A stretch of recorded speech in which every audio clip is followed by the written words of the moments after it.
Buenas tardes y bienvenidos todos a Encrucijada Pagana. Mi nombre es Carlos Sánchez y junto a mi compañera Baelia. Buenas tardes, Baelia. Buenas tardes. Pues seremos los encargados de guiaros un día más por estos senderos. Buenas tardes a todos y bienvenidos. Buenas tardes de nuevo a nuestra estimadísima matrona Eris. Salve, Eris. Hoy nos adentraremos en el conocimiento de los oráculos en el paganismo antiguo.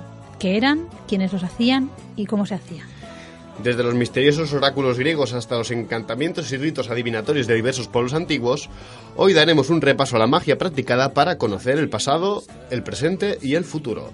Así que, queridos oyentes, acomodaos y continuad escuchando, que estas son las palabras dedicadas a todos vosotros de dos paganos en su peculiar cruce de caminos. Empieza la aventura.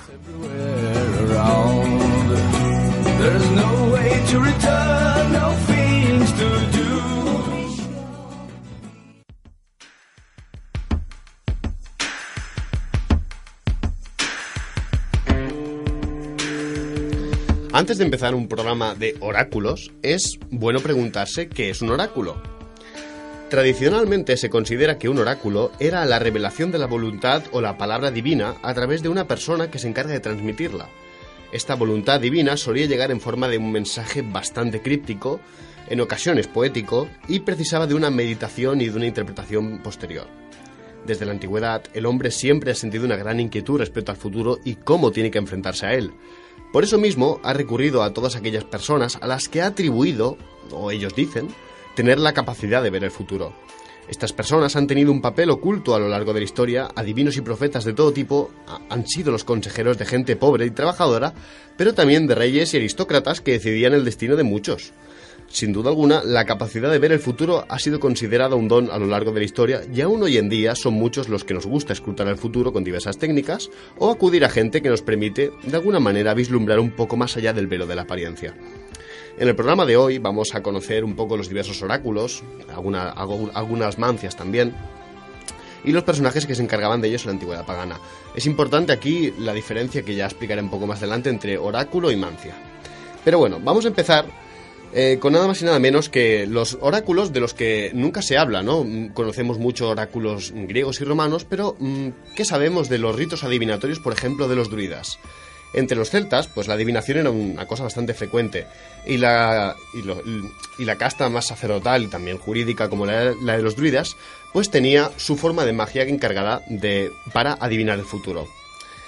Por desgracia, sobre esta forma de magia nos ha llegado muy poco. Aún así, las culturas celtas insulares conservaron diversos textos y testimonios de las primeras épocas cristianas en las que vemos la narración de estas prácticas, que en algunos casos se mantuvieron hasta bien entradas el cristianismo. Los druidas, sobre todo en su función de sacerdotes, eran los que se encargaban de la adivinación de los asuntos del colectivo. De la literatura irlandesa tenemos constancia de algunos de los ritos que los druidas utilizaron para conocer el futuro y de algunos textos que podríamos considerar oraculares por su naturaleza. El Imbas Forasnai es el primero del que vamos a hablar, es un rito que se realizaba mediante un sacrificio, normalmente de un toro blanco, aunque también podía ser un caballo, y luego se consumía carne del animal y se bebía mucho caldo, para luego la persona que había ingerido toda esta comida se dormía entre cánticos mágicos de otros 4 druidas y de esa manera veía en sueños la revelación del misterio que quería revelar. Según los textos, dice así: El festín del toro se hacía así. Se mataba un toro blanco. Un hombre debía atiborrarse de carne y caldo y dormirse mientras 4 druidas cantaban sobre él una palabra de verdad. Entonces veía en sueños al hombre que debía elevarse a la realeza, su apariencia, su carácter, su atuendo y el trabajo al que se dedicaba. Cuando el hombre se despertó de su sueño, contó a los reyes que había visto a un joven guerrero noble y fuerte, con 2 cintos rojos, al lado del lecho de un hombre enfermo en Emain Macha.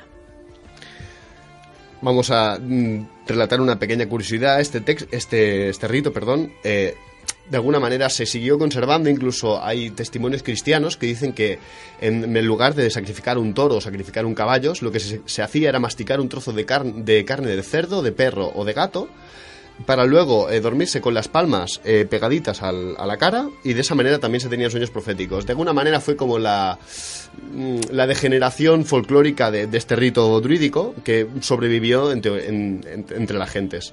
Pero bueno, este rito, el Imnas Forosnai, fue prohibido con la llegada del cristianismo a Irlanda, pero hubo una sencilla variante llamada remito a nuestros oyentes que nuestra pronunciación del gaélico, del noruego, del escandinavo y de todos los idiomas habidos y por haber que no sean castellano, catalán, inglés y francés, en el caso de Laura, Baelia, pues estamos bastante limitaditos. Y a veces, Exactamente.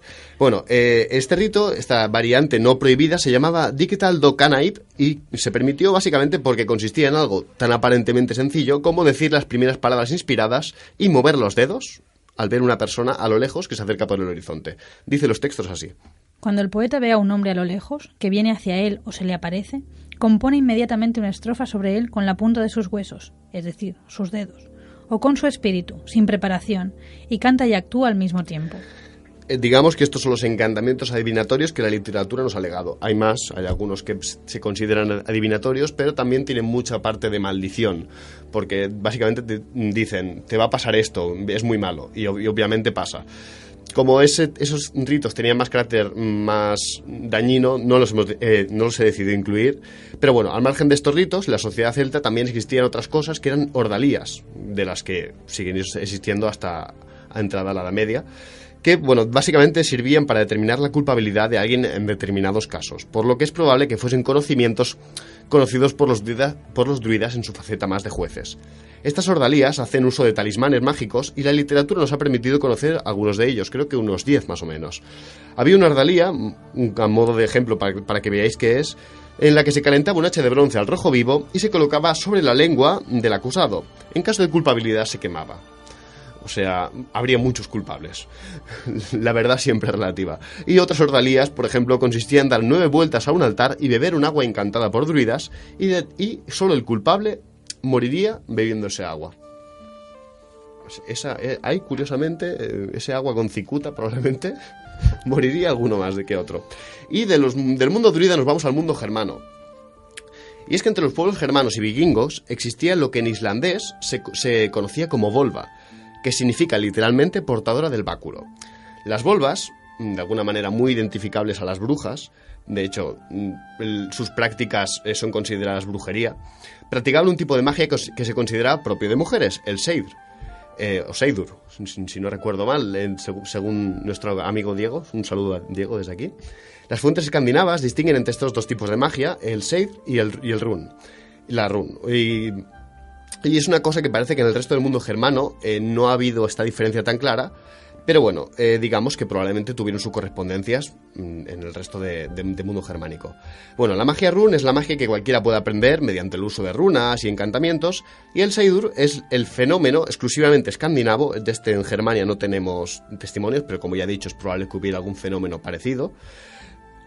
Y básicamente posee rasgos chamánicos que lo asocian con los fineses y los sami. De hecho, se cree que probablemente hubo ahí una influencia cultural para que el Seidur efectivamente se gestara en Escandinavia.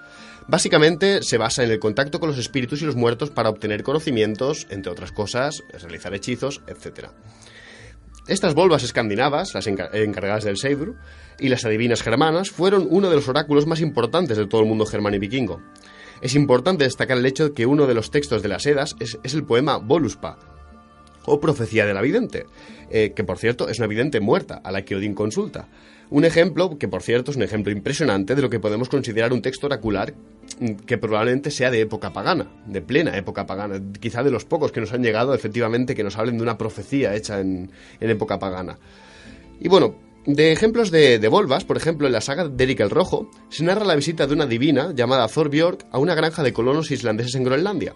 Esta volva, que por cierto es el rito de Seidur más bien detallado del que nos han llegado, ayuda a realizar un rito en la aldea. Para ello se viste con ropas especiales, lleva un collar de cuentas de cristal, un gorro de piel de cordero negro por fuera y piel de gato blanca por dentro, igual que los guantes, que también son del mismo material. Llevaba zapatos de piel de cordero con su lana y en su mano un bastón, un cayado. Una mujer cristiana de la aldea le ayudó porque conocía los cantos que atraen a los espíritus y le hizo de Baglokur, es decir, la mujer que cantaba los cantos mientras la volva, desde un estrado, pues entraba en trance y transmitía y canalizaba los mensajes de los espíritus, de alguna manera en un éxtasis bastante profundo. Bueno, este es, digamos, el rito Seid más completo que conocemos, como ya he dicho. Y además de esta volva, también conocemos a otras mujeres adivinas germanas, como por ejemplo Veleda. Veleda fue una profetisa de Julio Civil, un germano que había formado parte del ejército romano y que encabezó pues, una sangrienta sublevación de los bátavos, una tribu de la actual Holanda, en el año 69 después de nuestra era. Nos narra Tácito en el libro cuarto de Historias que la divina fue finalmente hecha prisionera y encerrada en un templo del sur de Italia, básicamente para hacer de sirvienta. Es interesante destacar que esta figura y su triste destino son confirmados como reales por una inscripción en la ciudad de Ardea, en la que se hace burla de la doncella que adoran los bebedores de agua del Rin. De alguna manera se cree que esta inscripción pues está efectivamente relacionada con este personaje histórico. Además de estas adivinas, también hubo otras que la historia ha conservado sus nombres, como Walburg, que significa la del bastón mágico, Ganna, la de la vara mágica, Albruna, la poseedora del misterio de los elfos. Y además del papel de las adivinas, los germanos desarrollaron, pues, como no, otros métodos de adivinación, como por ejemplo el de las runas. Este texto y los poemas rúnicos son lo poco que nos ha llegado históricos realmente de las runas y su método de adivinación. El historiador romano Tácito, que ya he nombrado, en el año 98 hace referencia a la adivinación mediante runas en su obra Germania. A modo de curiosidad, es probable que Tácito nunca observara de una manera directa este rito, que se le fuera contado por viajeros, etc. Pero aún así es lo único de lo poquito que nos ha llegado sobre este arte adivinatorio. Ningún pueblo practica el arte de la adivinación y de los augurios de una forma más diligente. El procedimiento es simple. Se corta una rama de un árbol que tenga frutos y se hace pedazos. Se practican ciertas marcas sobre los pedazos, para poder distinguirlos, y se arrojan a la buena de Dios sobre un paño blanco. Sobre cuestiones públicas, el sacerdote de cada estado es particular. Si se tratara de cuestiones privadas, el padre de familia. Invoca a los dioses y mirando al cielo recoge 3 de los pedazos en los que lee los designios de acuerdo con las marcas previamente impresas en ellos. Y bueno, y del mundo celta y germano, del que ya hemos conocido un poco los ritos adivinatorios de los druidas y la figura de las volvas, de las adivinas, nos pasamos al mundo más mediterráneo, donde los oráculos no solo gozaron de una alta consideración, sino que además, a diferencia del mundo celta y germano, poseyeron centros, templos y santuarios donde se hacían exclusivamente, donde la gente iba a buscar estos oráculos. Y es que al igual que en el mundo germano y el céltico, existían en el mundo grecorromano determinados ritos para ver el destino. Estos ritos poseen en común con los ritos célticos y nórdicos que de alguna manera siempre se busca un estado alterado de conciencia, normalmente extático, a través de cánticos y o el consumo de alguna sustancia que, como veremos ahora, es probable que se tomara. Entre los oráculos más famosos de la antigüedad encontramos el de Delfos, que nos sonará casi todos, y sus orígenes se dicen que eran muy antiguos, y en un principio estuvo consagrado a Gea y a su hija Themis, siendo su guardián una gran serpiente gigantesca llamada Pitón, de la que otras veces se dice que era un dragón femenino con cabeza de mujer llamada Equidna, que era la consorte de Tifón, a la que Apolo dio muerte para apoderarse del lugar y así del oráculo. Para rememorar esta muerte mítica, cada 8 años, primero cada 8 años y luego cada 4, se celebraban los Juegos Píticos. En el lugar, el oráculo de Delfos, había una serie de manantiales y fuentes, de entre las que destacaba la de Castalia, rodeada de un bosquecillo de laureles. No olvidemos que el laurel es la planta dedicada a Apolo. Se construyó un templo consagrado al dios que fue destruido por un incendio en el 574 a.C. y fue reconstruido, y un terremoto más adelante lo volvió a destruir en el 373 a.C. Por lo que el recinto actual que se ha conservado más o menos se cree que es sobre el IV a.C. Allí se encontraba el Aditón, el lugar donde la Pitia, o Pitonisa, que era la mujer elegida de por vida por los sacerdotes para que realizara las profecías, se sentaba sobre un trípode dorado y, inspirada por el dios, hacía sus profecías.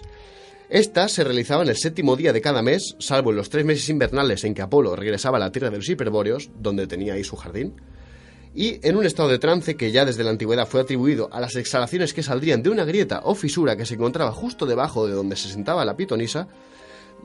Esta mujer pues entraba ahí en sus estados alterados de conciencia y decía lo que veía. Se decía de Delfos que era un ónfalos, es decir, que era el ombligo o centro del mundo, representado por una piedra cónica, que por cierto se conserva en un museo, donde se habían cruzado las 2 águilas enviadas por Zeus desde dos puntos opuestos del universo, y allí pues dieron a cruzar. De alguna manera, Delfos era muy importante porque se consideraba que era un axis mundi en el que comunicaba el mundo de los muertos con el de los dioses y los humanos. Y la Pita o Pitonisia, que ocupaba el lugar, el trono, desde el que, digamos, trono, el asiento, desde el que hacía sus predicciones, era una mujer escogida de cualquier clase social, no importaba, pero los requisitos eran que su vida y sus costumbres fueran totalmente irreprochables. El nombramiento era, como ya he dicho, vitalicio y debía vivir siempre en el templo, no podía salir. Las respuestas hechas por la Pitia se escribían en una laminilla de plomo, porque un sacerdote entraba con ella portando las preguntas que le habían hecho. Ya veremos más adelante que se han conservado algunas de estas láminas de plomos, no recuerdo mal, sí, de otros templos. Creo que de Delfos también tenemos alguna. Bueno, pues básicamente entraba un sacerdote con ella, con las preguntas, y el sacerdote volvía a apuntar las respuestas de la pitonisa en las laminillas para dárselas a la gente que venía a echarse el oráculo. En un primer momento, y esto es divertido, las sentencias de la pitonisa se hacían en verso, pero a mucha gente le parecía extraño que, siendo Apolo el dios de la música, tuviera las predicciones tan mala calidad rítmica y melódica. La verdad es que la pobrecita pitonisa que le tocara allí, si cantaba mal, no sonaba muy bien que Apolo lo estuviera inspirando. Así que pronto, pues la pitonisa comenzó a predecir más en prosa. Respecto al éxtasis de la pitonisa, hay muchas teorías que intentan explicar este estado, ¿no? Pero entre las más aceptadas hay dos teorías. Hay una que dice que debido a unos gases emitidos por la propia Tierra, de alguna manera, unos gases tóxicos, producían un estado alterado de conciencia, y la otra creen que en el trípode en el que se sentaba la pitonisa poseía un pequeño orificio en el que se quemarían determinadas sustancias como el cannabis, el opio, el beleño, el estramonio o incluso la propia mandrágora, y de esta manera pues la señora pues entraba allí en un estado alterado de conciencia considerable. Se ha comprobado, por ejemplo, que en el ónfalos que se ha conservado, tiene un pequeño orificio justo arriba y efectivamente conserva restos de haber sido quemado y humeado, no sé cómo... humeado, humeado, es decir, que es probable que... Ahumado, eso. Perdón. Eris. Pero efectivamente tiene restos de haber sido ahumado, lo que los arqueólogos dicen que probablemente, efectivamente, allí se quemó algo. No se sabe bien, no es concluyente ni una teoría ni la otra, pero lo que sí se sabe que es probable que el estado alterado de conciencia de la propia pitonisa fuese debido a algún tipo de sustancia, ya sea de origen terrestre o de origen vegetal. Bueno, también es probable que hay otra teoría, que es que no fueran los gases de los que los historiadores de la época nos han dejado testimonio, sino que sencillamente fuera el consumo de laurel, la planta de Apolo, lo que, debido a su toxicidad, en altas dosis, efectivamente le produjera ese viaje. Y bueno, y antes de continuar, nos vamos a hacer una breve pausa musical, en el que, vais a escuchar el Voluspa, es un audio que yo he encontrado bastante interesante, de un grupo, si no recuerdo, se llama Wolf Moon. Ahora Xavi, mi querido técnico, me lo confirmará, dice que sí, se llama Wolf Moon, y es muy, muy interesante porque mantiene un poco como este aire chamánico que debería tener pues precisamente la profecía de una vidente. Ahora volvemos.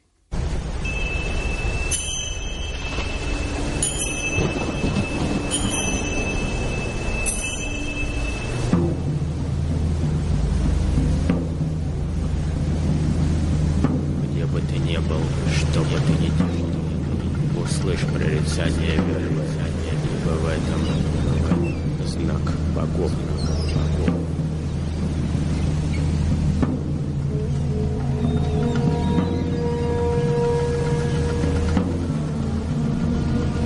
Hören vi alla heliga släkten, hörre Mare, söner av Heina, du vill valpa, vädja till första decennium, först jag minns, jag ut alstrat minns jag, som mig för det första av jag välvärde och vad som var i dem och givande trädet vid nollen i åldrarnas mål, de överlevde varje sång och sur i svalla vågor, jorden fanns icke i jord ett jävlande svalga men gräs fanns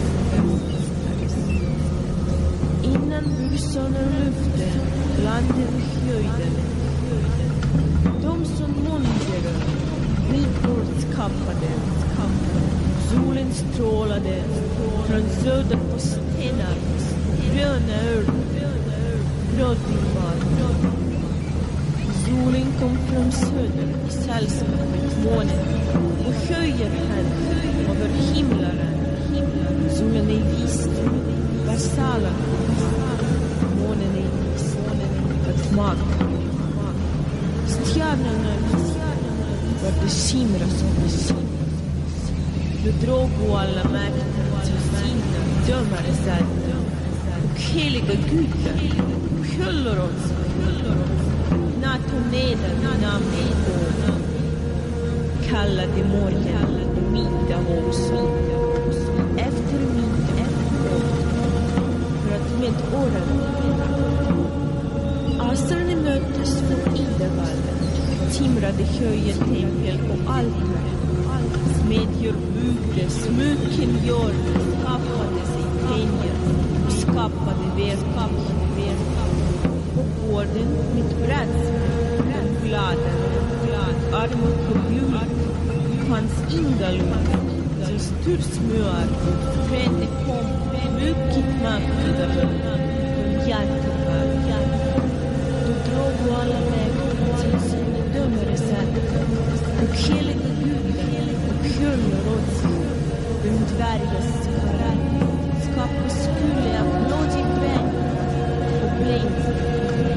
Där var målsönder vårt, den mest förnämliga, att dvärgar alla, och Durin den andra. De gjorde många människor illa. Dessa dvärgar gjorde som Durin. Asar möttes i vallen om jordens grund. Hjärteår, hjärtetalar, höra sig till märkliga ord och finbultus framtida rum. Där skulle åter det underbara guldbrädspelsbrickor gräset som tidens morgon tydligt hade och sådda skulle åkerväxt. Altons i bergen, välder skall komma, råkselgassar, sitta balder och kuder, vettingar och var. Det fann kjoner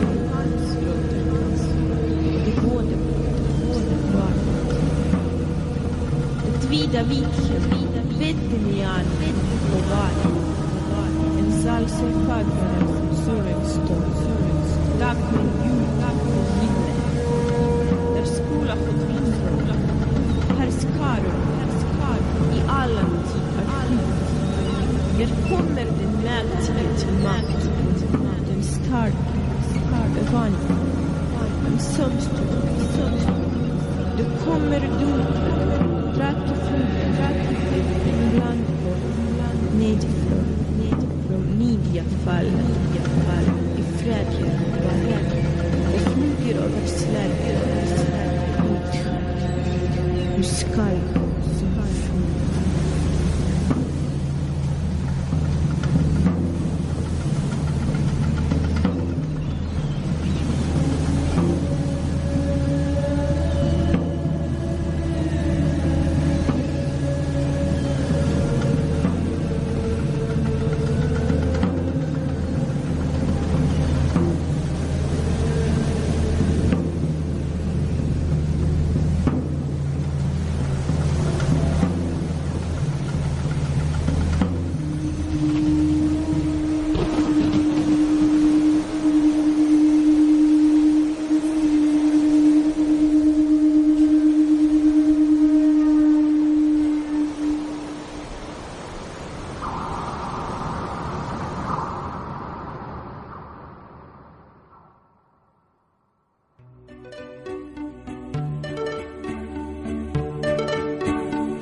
Y lo que acabamos de escuchar es el Voluspa por Wolfmoon, es la narración de la profecía de la vidente, el Voluspa, que para quien no lo sepa es de las Edas recopiladas por Snorri Sturluson, de la Edad Mayor, la Edad Poética. Es un poema que probablemente se remonte a la época pagana tardía, en la que el cristianismo ya empezó a hacer mella en el paganismo, y precisamente la Voluspa nos habla del origen de todo y también del Ragnarok, es decir, el destino último de los dioses nórdicos. Y bueno, ya ahora volvemos, pero nos vamos, como ya he dicho, a la calidez del Mediterráneo para hablar, pero esta vez de otro oráculo, probablemente casi tan famoso o más importante seguro que el de Delfos, que es el de Dódona. Bailia, ¿qué nos cuentas sobre el oráculo de Dódona? Bueno, pues el oráculo de Dódona es el más antiguo de los oráculos griegos. Está cerca del río Aqueloo, que es el más caudaloso de Grecia, y en la falda del monte Tomaros. Posiblemente se remonta al segundo milenio antes de nuestra era y tiene un origen no griego o no helénico, ¿no? Tiene un origen más antiguo. Aunque padeció el auge del oráculo de Delfos, del que hablaremos luego, ¿no? en la época clásica, pues continuó activo hasta la época romana como uno de los oráculos más célebres. Incluso el oráculo aparece en la Ilíada y la Odisea. El santuario estaba consagrado al dios Zeus, representado aquí como el dios de carácter celeste, ¿no? Uraniano, asociado también con el monte Tomaros. Se representaba con el rayo en una mano y con la presencia del águila, como su animal. El roble es un árbol que siempre se ha relacionado con los dioses uranios, o sea, no Urano, sino con el cielo, celestes, con la energía pues, celeste y con el rayo. Hesíodo habla también de que existía en ese lugar un culto a Dione, que sería un nombre que significaría diosa, o sea, no tendría un significado más específico, o no sería algo más vago, no tanto un nombre propio. En algunas ocasiones se considera etimológicamente una forma femenina del propio nombre de Zeus, pero aquí en Dódona se la consideraba consorte de Zeus y madre de Afrodita junto a este. En el centro del santuario del oráculo de Dódona se hallaba un árbol sagrado, el gran roble de Zeus, habitado por numerosas palomas, que curiosamente son el animal consagrado a Afrodita. Las señales que los sacerdotes o sacerdotisas debían interpretar venían del grito y el movimiento de las palomas, o bien del rumor y la caída de las hojas del roble, ¿no? La forma en cómo se movían, cómo se agitaban por el viento, los patrones que creaban, etc. A mediados del siglo IV antes de nuestra era, el ateniense Demón añadió una nueva tradición sobre el oráculo de Dódona, y pues se contaba que en el santuario estaba delimitado por un cercado de calderos de bronce dispuestos sobre trípodes. El viento golpeaba los calderos por medio de una cadena, y lo que se tenía que interpretar era el sonido que pues ocasionaba estos golpes de la cadena sobre los calderos. En Dódona hubo sacerdotes y sacerdotisas encargados de hacer e interpretar el oráculo. Estrabón, en el siglo I, relata que eran las sacerdotisas de Zeus quienes deliberaban sobre las respuestas del dios. Eran llamadas Peléiades, y Heródoto pues las llamaba Promenia, Timárete y Nicandra. Por su parte, Homero, en el siglo VIII, habla de los sacerdotes de Dódona, los Eloi, quienes, pues como parte de sus obligaciones, de sus deberes sacerdotales, no se podían lavar los pies y tenían que dormir en el suelo. O sea, tenían que mantener un contacto con la tierra. Seguramente pues, viniera la cosa simbólica por ahí. Heródoto, además, en el siglo V antes de nuestra era, empieza a hablar de la lengua de las mujeres, ¿vale? Esta lengua de las mujeres, que sería la que hablaban las sacerdotisas cuando estaban en trance, la relacionaba con elementos propios de la naturaleza y también con los extranjeros, ¿no? Esta lengua, este código mítico, por así decirlo, no podía ser entendido tal cual salía y precisaba de una interpretación masculina. Hay una cierta discusión, yo he visto en algunos sitios que se dice no, es que en el oráculo de Dódona primero había sacerdotisas y luego fueron sustituidas por varones, ¿no? Por sacerdotisos, por sacerdotes pitonisos, ¿vale? O sea, que como que primero había sido una cosa más femenina y luego habían sido sustituidas. La verdad es que parece ser que fue al revés, porque los autores que nos están hablando de una profecía hecha por hombres son anteriores, y parece que esta pauta se cumplió en diferentes lugares del Mediterráneo, ¿no? O sea, primero habían hombres y luego se tuvo una preferencia por las mujeres. Cuando hablamos de Heródoto, por ejemplo, Heródoto habla bastante del oráculo de Dódona, y esta interpretación de la lengua de las mujeres como algo propiamente femenino no es inocente. O sea, recordemos que por ejemplo, el año pasado que hablábamos precisamente de la misoginia que había en el siglo V, antes de nuestra era, en la zona, viene a explicar muchas cosas. Probablemente el papel que se dio a las sacerdotisas como profetisas, como portadoras de este contacto con una naturaleza más salvaje, pero salvaje entendido como que la civilización era algo superior, ¿no? Influyera en que en oráculos posteriores la figura por excelencia que encargada de dictar el oráculo fuera femenina. Bueno, pues esta lengua de las mujeres, que Heródoto lo explica quitándole un poco del valor mágico, es un galimatías y el sacerdote te lo vaya a interpretar para que tú lo puedas entender, tiene en otros contextos un significado mucho más místico, ¿no? Por ejemplo, según Apolonio de Rodas, el mascarón de proa del barco de Jasón, el Argo, estaba hecho precisamente de roble del bosque sagrado de Dódona y también podía hablar el lenguaje de los pájaros. O sea, tiene este elemento mágico, ¿no? En el mito de Casandra, que yo creo que Carlos lo puedes resumir y tal. Sí, bueno, Casandra era una joven de la que el dios Apolo se enamoró y a quien pues concedió el don de la profecía. Sin embargo, cuando ella rechazó a Apolo, Apolo la maldijo de tal manera que en vez de retirarle el don que le había dado, lo convirtieron en fuente de su desgracia. Es decir, la condenó a que nadie la creyera nunca. De esta forma, aunque Casandra pues predijo cosas como la destrucción de Troya o la muerte de Agamenón, incluso la suya propia, fue incapaz de evitar esas tragedias de ninguna manera. Bueno, pues vamos a ver una comparación un poco entre lo que supone un oráculo como Dódona y el oráculo de Delfos, que tiene un carácter mucho más helénico, mucho más ciudadano, por así decirlo.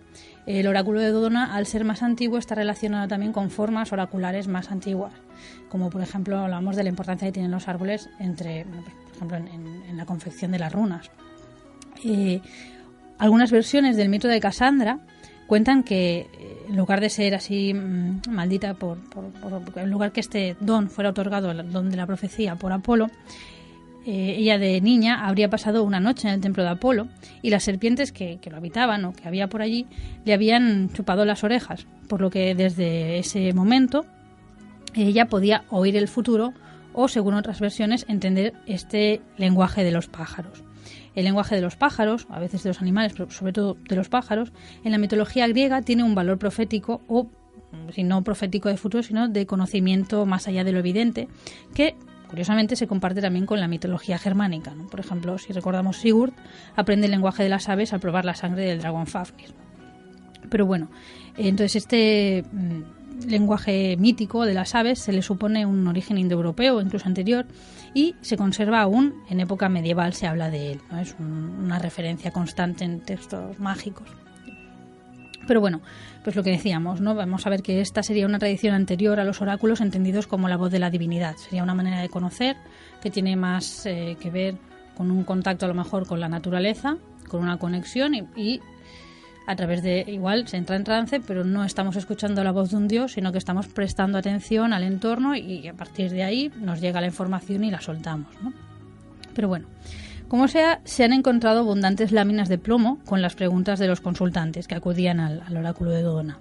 No sucede lo mismo con las respuestas, que se supone que pues, los que acudían al oráculo a consultar se llevaban a su casa.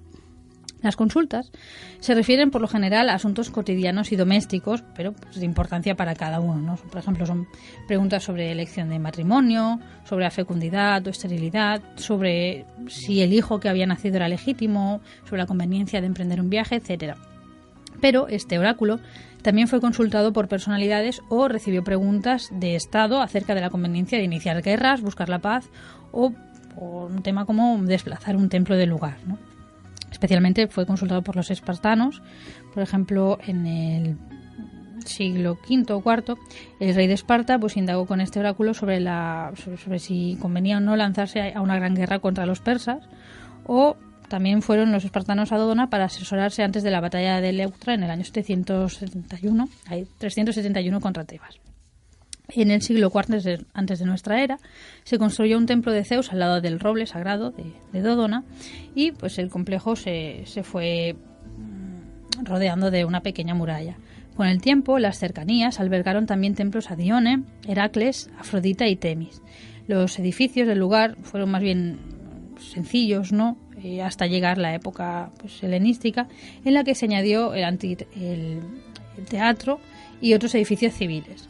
El santuario fue destruido por guerras y reconstruido en varias ocasiones, ¿no? Pero, por ejemplo, aún en el siglo II, ya de nuestra era, el emperador Adriano visitó el oráculo y hizo su consulta.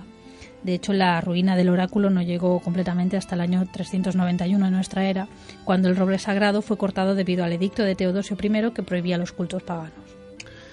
Y al margen de estos oráculos establecidos en templos, la sociedad griega también tenía otros adivinos ambulantes, normalmente hombres y mujeres que habían adquirido unos conocimientos por vías no profesionales y se dedicaban a hacer sus vaticinios. Y utilizaban esta catarsis que ellos sabían producir para aliviar los males del espíritu. Entre este tipo de adivinos podemos encontrar, por ejemplo, de una manera el ejemplo más mítico, pero a la vez el más claro para que sepamos más o menos de qué personaje hablamos, el mítico Tiresias, sobre del que vamos a leer un pequeño texto que nos habla sobre por qué Tiresias era ciego. Sobre su ceguera y su arte adivinatoria circulan diferentes versiones. Unos dicen que lo cegaron los dioses por haber revelado a los hombres sus secretos, pero según Ferécides lo cegó Atenea, pues como Cariclo contaba con el afecto de Atenea, él vio a la diosa completamente desnuda, y ésta, tapándole los ojos con sus manos, lo cegó. Cariclo le rogó que le devolviera la vista, pero no pudo. En cambio, purificó sus oídos para que pudiera interpretar el lenguaje de las aves, y le regaló un báculo de cerez silvestre que le permitía caminar como los videntes. Por su parte, Hesíodo dice que Tiresias había hallado a unas serpientes copulando cerca de Cilene, y por haberlas herido, fue transformado de hombre en mujer, pero al ver aquellas serpientes uniéndose en otra ocasión, se volvió hombre de nuevo.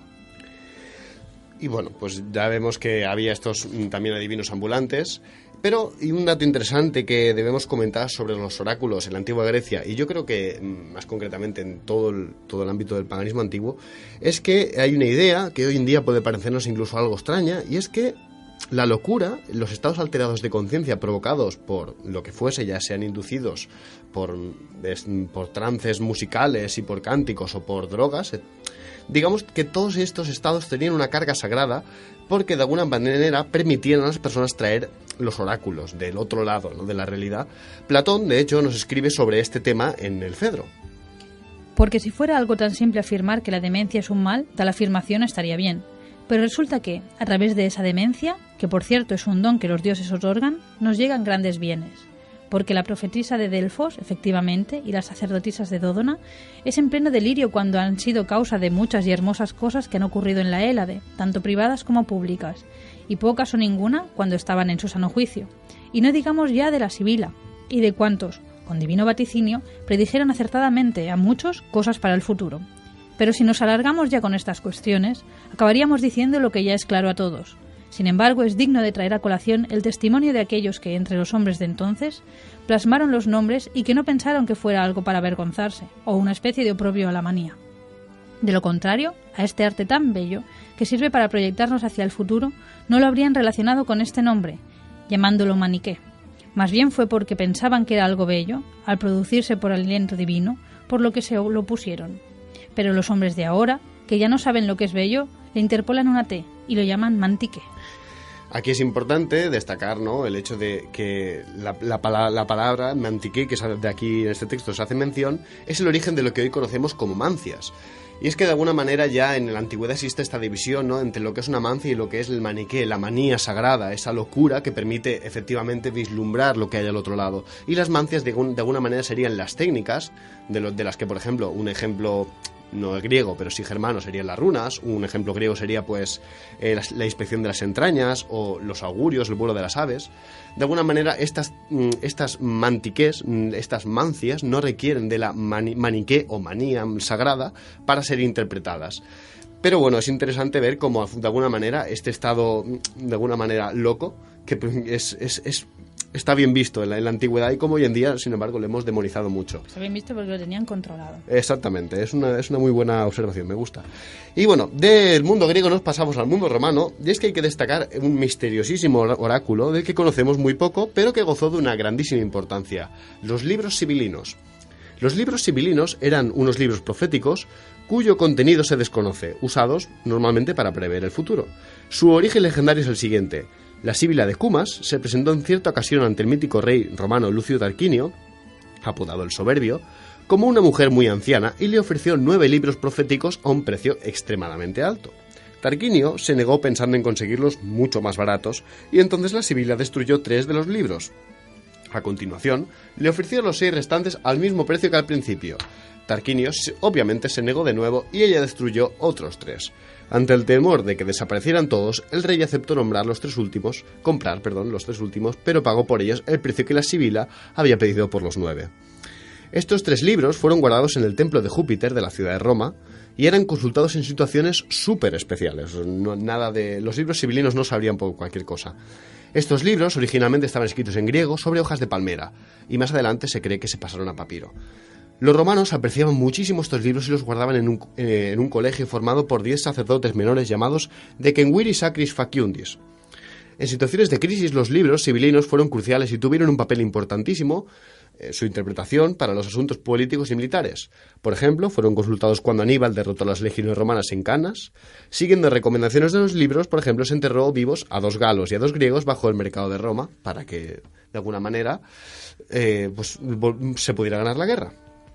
También fueron usados durante la Segunda Guerra Púnica. Después de interpretar los oráculos de los libros, Escipión el africano trasladó una imagen de la diosa Cibeles de Pésino a Roma y estableció allí su culto. Una profecía contenida en los libros, por ejemplo, según la cual solo un rey podría derrotar a los partos. Y esto generó rumores conforme César, del que se dice míticamente que nació por cesárea, quería proclamarse rey de Roma, lo que contribuyó, como no, a su caída.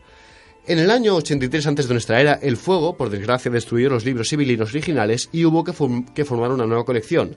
Y Augusto mandó a buscar a todas las partes de la Héliade, pues otra vez un poco de los libros sibilinos. Y bueno, digamos que tampoco tuvieron mucha suerte porque lo poco que se pudo recopilar fue definitivamente quemado y destruido el 408 después de nuestra era. Que, bueno, por lo general, lo hizo el general Flavio Estilicón, que era un cristiano arriano que no tenía muchos miramientos con los oráculos. Y bueno, y de aquí nos vamos a hablar de otros oráculos menos conocidos que los griegos y los romanos, pero bueno, igualmente interesantes. Cuéntanos, Vaelia. Pues al lado de estos grandes oráculos existieron en el mundo antiguo otros que son hoy en día menos conocidos, como los oráculos cananeos y fenicios, que se inscriben en la tradición profética del Próximo Oriente Antiguo. Astarte, cuyos santuarios se extendían por todo el Mediterráneo, era una divinidad especialmente relacionada con los oráculos. Los oráculos de esta diosa se relacionaban tanto con su papel como diosa celeste y la interpretación de los astros, como con los cultos de fertilidad que incluían danzas y rituales extáticos vinculados a la prostitución sagrada. De hecho, en este ámbito eran muy importantes unos hieródulos, denominados literalmente perros, recibían el nombre de perros, que, pues, poseídos por un delirio religioso, entraban en estado de trance y revelaban las intenciones de la divinidad. Se sabe menos de otros cultos también relacionados con esta diosa, que se llevaban a cabo en cuevas y grutas costeras. En estos lugares marinos y pues los comerciantes requerían el oráculo de la diosa antes de emprender viaje, pues dejando normalmente una ofrenda a cambio, ¿no? Pues pequeñas ánforas, quemaperfumes, etcétera, ¿no?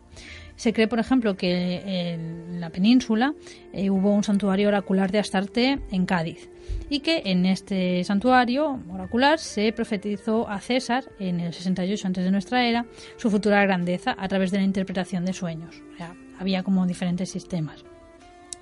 Pero hay uno que destaca un poco más, que llama la atención la presencia de timiaterios en alguno de estos lugares, ¿no? Que pues nos conecta con un aspecto preciso del culto y del oráculo, que sería el de la quema de incienso, que ha podido constituir el medio por el cual se obtenía la profecía, ¿no? Se cree, de hecho, o algunos estudiosos de este tema creen, que pueda existir una relación entre las cuevas y los oráculos y los inciensos. En Ibiza, por ejemplo, en un lugar dedicado al culto a Tanit, se han hallado también un buen número de quemaperfumes, ¿no? Timiaterios, normalmente de terracota, en forma de cabeza femenina rematada por una cazoleta. Muchos de estos timiaterios han aparecido también en otros lugares del Mediterráneo, vinculados con el culto a una divinidad femenina, que en muchas partes ha sido identificada con la Deméter griega y también con Perséfone. De hecho, pues aquí en Sardañola hay uno. Se encontró un timaterio, sí. Pero hay muchos, ¿no? No. Están muy repartidos. Está muy repartido. Pero lo que pasa es que el modelo es como omnipresente. Bueno, pues muchos de estos cimenterios poseen orificios en la base de la cazoleta. Entonces, obviamente, no quema perfumes no son porque el perfume pues, se hubiera ido. Esto ha llevado a pensar a algunos estudiosos que en el interior, pues en vez de perfumes, se quemarán gomas o resinas. O, tal vez, así como hipótesis, algún tipo de incienso psicoactivo, dado que, por ejemplo, este tipo de preparados elaborados con cedro o con junípero aparecen relacionados con la tradición profética y oracular del Próximo Oriente Antiguo, que sería natural relacionar a su vez pues con los oráculos de divinidades como Astarte o Tanit.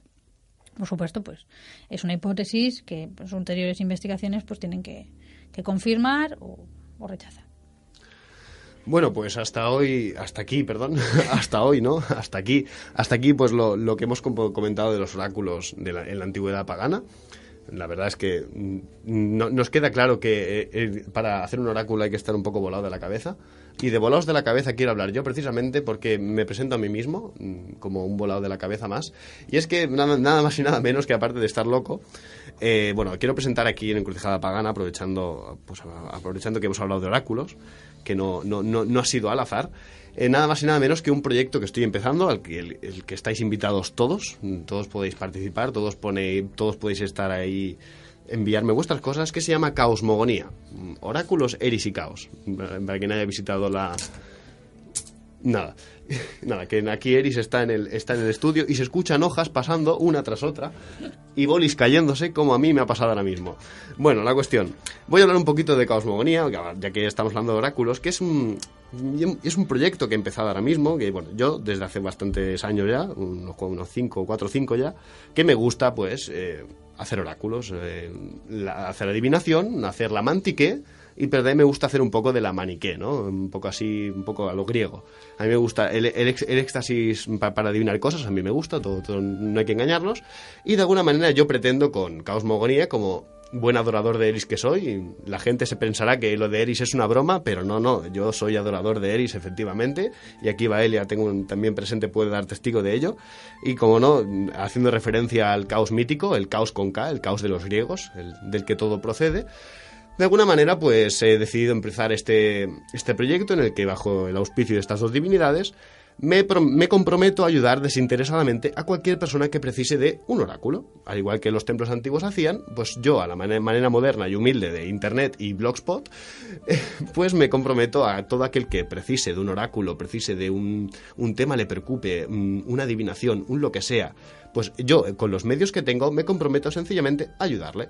¿Cómo? Muy fácil. Me tienen que escribir a caosmogonía@gmail.com y yo, pues en un periodo de 2-3 días como mucho, que es lo que el ajetreo de la vida me permite, yo le contesto pues con lo que yo, mediante mis métodos oraculares, he visto y de esa manera pues prometo ayudarle.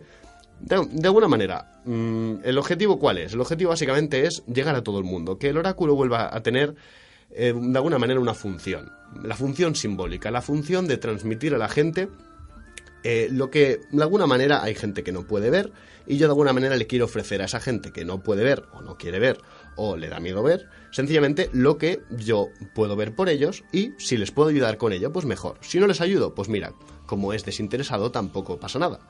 Alguna gente me ha dicho, pero Carlos, deberías cobrar por ello. Pues mira, personalmente no es algo con lo que me sienta muy cómodo, aunque sí es cierto que, donaciones alguna vez me han hecho.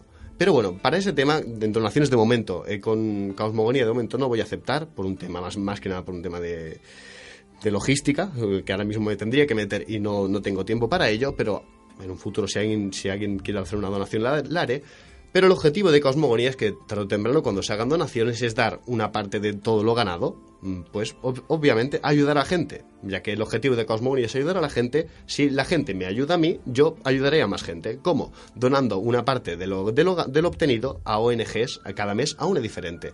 Y además no solo eso, a cada mes a la que done, a la ONG a la que done una parte de lo recaudado, pues también obviamente su causa pues será difundida por las redes sociales y por todos los medios que estén a mi disposición. Básicamente el objetivo de Caosmogonía es llegar a todo el mundo, que todo el mundo pueda tener un oráculo de una manera fácil y accesible, sin ningún problema, sin tener que ir a un templo, sin tener que hacer ahí, sin tener que ir a una pitonisa con sus laminillas de plomo, y básicamente que pueda cualquiera que necesite una ayuda un poco más fuera de lo común, pues pueda obtenerla nada más y nada menos que de la mano de Eris y de la mano de Caos, que no dejarán indiferente a nadie porque están muy locos los dos. Pero bueno, al margen de esto, deciros que estáis bienvenidos a Caos Mogonía, que Eris y Caos sean misericordiosos con vosotros. Y bueno, 23. Nos despedimos.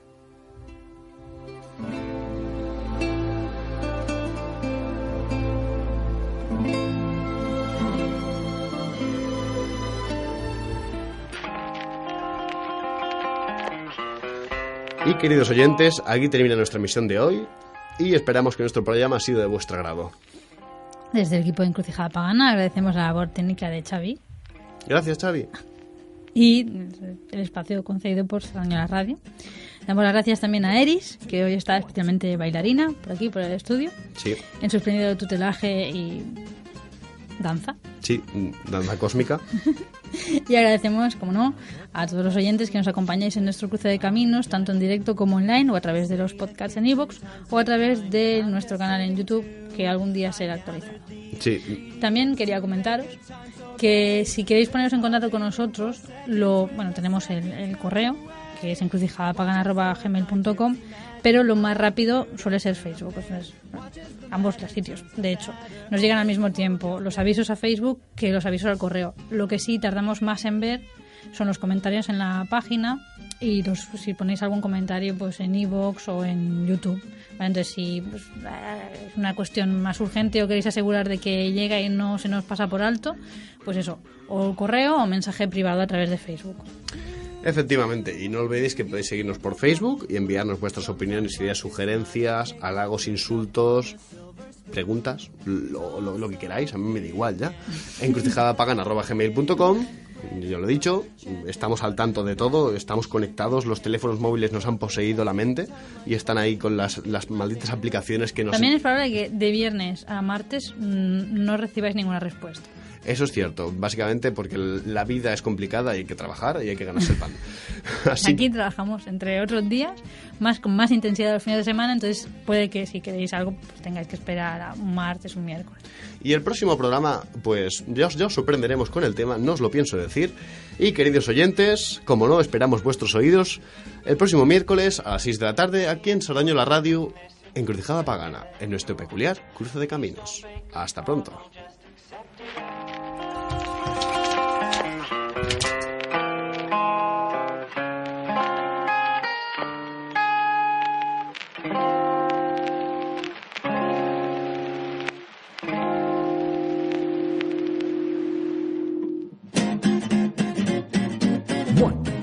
One, two, three, four.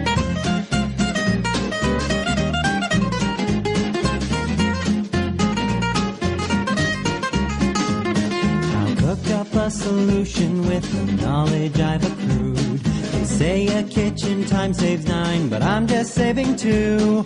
I gathered the ingredients to make a time sorbet.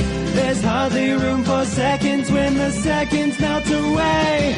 Watch as I work my gypsy magic, eye of the nude and cinnamon. Watch as the matter turns to batter, open the portal, jump in.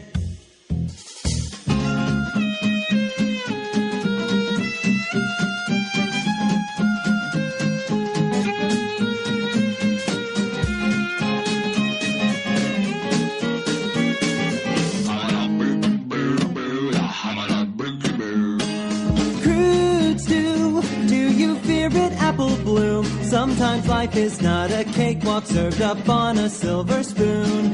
Toss a fig and save the date, and bread and butter, chant and mutter, marination, incantation, chocolate icing, timeline splicing, yeast is rising, rectifying.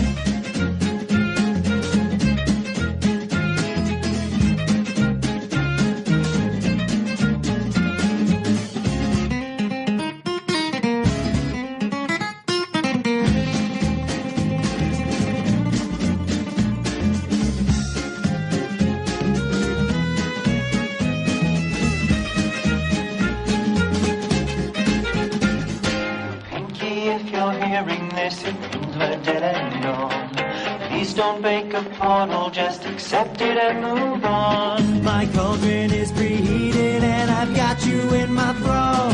Let's beat these yoke and save my folk by breaking the fourth wall.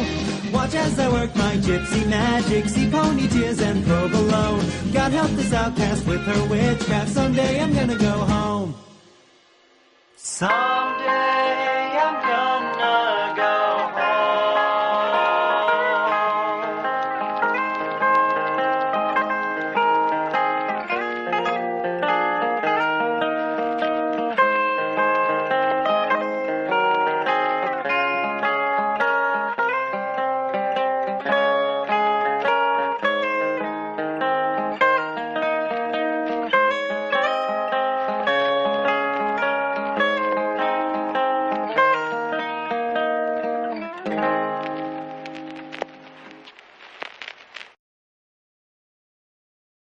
Su apariencia, su carácter, su atuendo y el trabajo al que se dedicaba. Cuando el hombre se despertó de su sueño, contó a los reyes que había visto a un joven guerrero noble y fuerte, con 2 cintos rojos, al lado del lecho de un hombre enfermo en Emain Macha. Vamos a relatar una pequeña curiosidad. Este rito, de alguna manera se siguió conservando. Incluso hay testimonios cristianos que dicen que en lugar de sacrificar un toro o sacrificar un caballo, lo que se hacía era masticar un trozo de carne de cerdo, de perro o de gato, para luego dormirse con las palmas pegaditas a la cara, y de esa manera también se tenían sueños proféticos. De alguna manera fue como la degeneración folclórica de este rito druídico que sobrevivió entre las gentes. Pero bueno, este rito, el Hymnas Forosnai, fue prohibido con la llegada del cristianismo a Irlanda, pero hubo una sencilla variante llamada... remito a nuestros oyentes que nuestra pronunciación del gaélico, del noruego, del escandinavo y de todos los idiomas habidos y por haber que no sean castellano, catalano, inglés y francés, en el caso de Laura, Baelia, pues estamos bastante limitaditos. Y a veces, Exactamente. Bueno, este rito, esta variante no prohibida, se llamaba Digital do Canaip y se permitió básicamente porque consistía en algo tan aparentemente sencillo como decir las primeras palabras inspiradas y mover los dedos al ver una persona a lo lejos que se acerca por el horizonte. Dice los textos así. Cuando el poeta ve a un hombre a lo lejos, que viene hacia él o se le aparece, compone inmediatamente una estrofa sobre él con la punta de sus huesos, es decir, sus dedos, o con su espíritu, sin preparación, y canta y actúa al mismo tiempo. Digamos que estos son los encantamientos adivinatorios que la literatura nos ha legado. Hay más, hay algunos que se consideran adivinatorios, pero también tienen mucha parte de maldición, porque básicamente te dicen, te va a pasar esto, es muy malo, y obviamente pasa. Como esos ritos tenían más carácter más dañino, no los he decidido incluir. Pero bueno, al margen de estos ritos, en la sociedad celta también existían otras cosas que eran ordalías, de las que siguen existiendo hasta...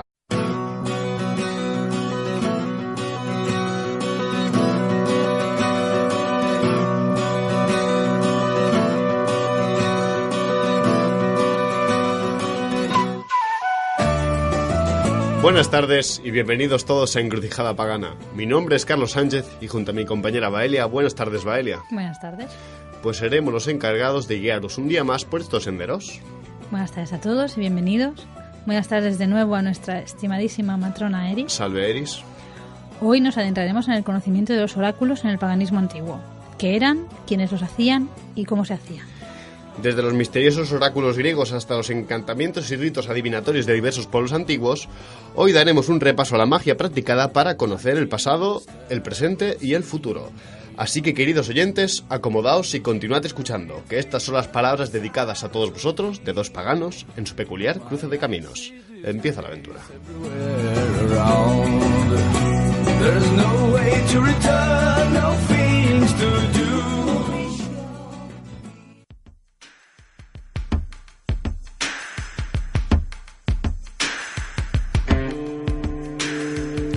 Antes de empezar un programa de oráculos, es bueno preguntarse qué es un oráculo. Tradicionalmente se considera que un oráculo era la revelación de la voluntad o la palabra divina a través de una persona que se encarga de transmitirla. Esta voluntad divina solía llegar en forma de un mensaje bastante críptico, en ocasiones poético, y precisaba de una meditación y de una interpretación posterior. Desde la antigüedad, el hombre siempre ha sentido una gran inquietud respecto al futuro y cómo tiene que enfrentarse a él. Por eso mismo ha recurrido a todas aquellas personas a las que ha atribuido, o ellos dicen, tener la capacidad de ver el futuro. Estas personas han tenido un papel oculto a lo largo de la historia. Adivinos y profetas de todo tipo han sido los consejeros de gente pobre y trabajadora, pero también de reyes y aristócratas que decidían el destino de muchos. Sin duda alguna, la capacidad de ver el futuro ha sido considerada un don a lo largo de la historia y aún hoy en día son muchos los que nos gusta escrutar el futuro con diversas técnicas o acudir a gente que nos permite, de alguna manera, vislumbrar un poco más allá del velo de la apariencia. En el programa de hoy vamos a conocer un poco los diversos oráculos, algunas mancias también, y los personajes que se encargaban de ellos en la antigüedad pagana. Es importante aquí la diferencia que ya explicaré un poco más adelante entre oráculo y mancia.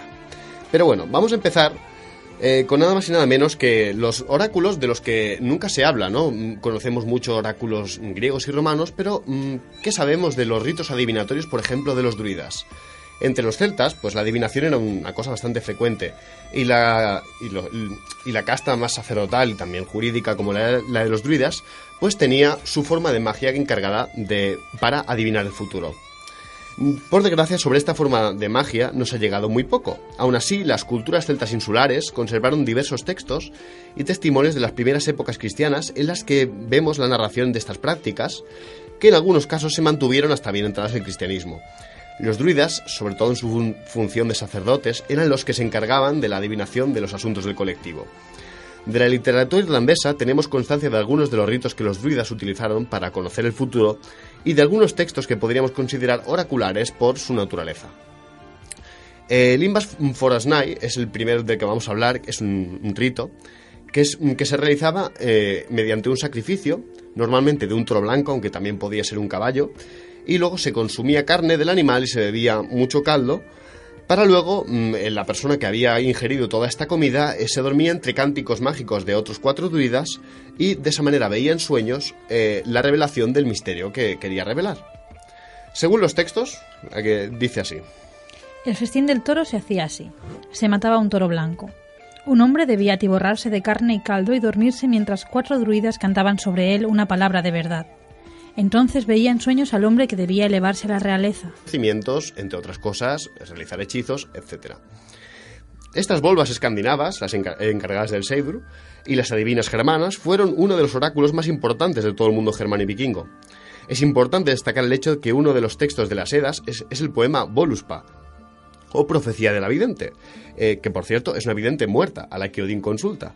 Un ejemplo, que por cierto es un ejemplo impresionante de lo que podemos considerar un texto oracular que probablemente sea de época pagana, de plena época pagana, quizá de los pocos que nos han llegado efectivamente que nos hablen de una profecía hecha en época pagana. Y bueno, de ejemplos de volvas, por ejemplo, en la saga de Eric el Rojo, se narra la visita de una divina llamada Thorbjörg a una granja de colonos islandeses en Groenlandia. Esta volva, que por cierto es el rito de Seidur más bien detallado del que nos han llegado, ayuda a realizar un rito en la aldea. Para ello se viste con ropas especiales, lleva un collar de cuentas de cristal, un gorro de piel de cordero negro por fuera y piel de gato blanca por dentro, igual que los guantes, que también son del mismo material. Llevaba zapatos de piel de cordero con su lana y en su mano un bastón, un cayado. Una mujer cristiana de la aldea le ayudó porque conocía los cantos que atraen a los espíritus y le hizo de Bardlokur, es decir, la mujer que cantaba los cantos mientras la volva, desde un estrado, pues entraba en trance y transmitía y canalizaba los mensajes de los espíritus, de alguna manera en un éxtasis bastante profundo. Bueno, este es, digamos, el rito Seid más completo que conocemos, como ya he dicho, y además de esta volva también conocemos a otras mujeres adivinas germanas, como por ejemplo Veleda.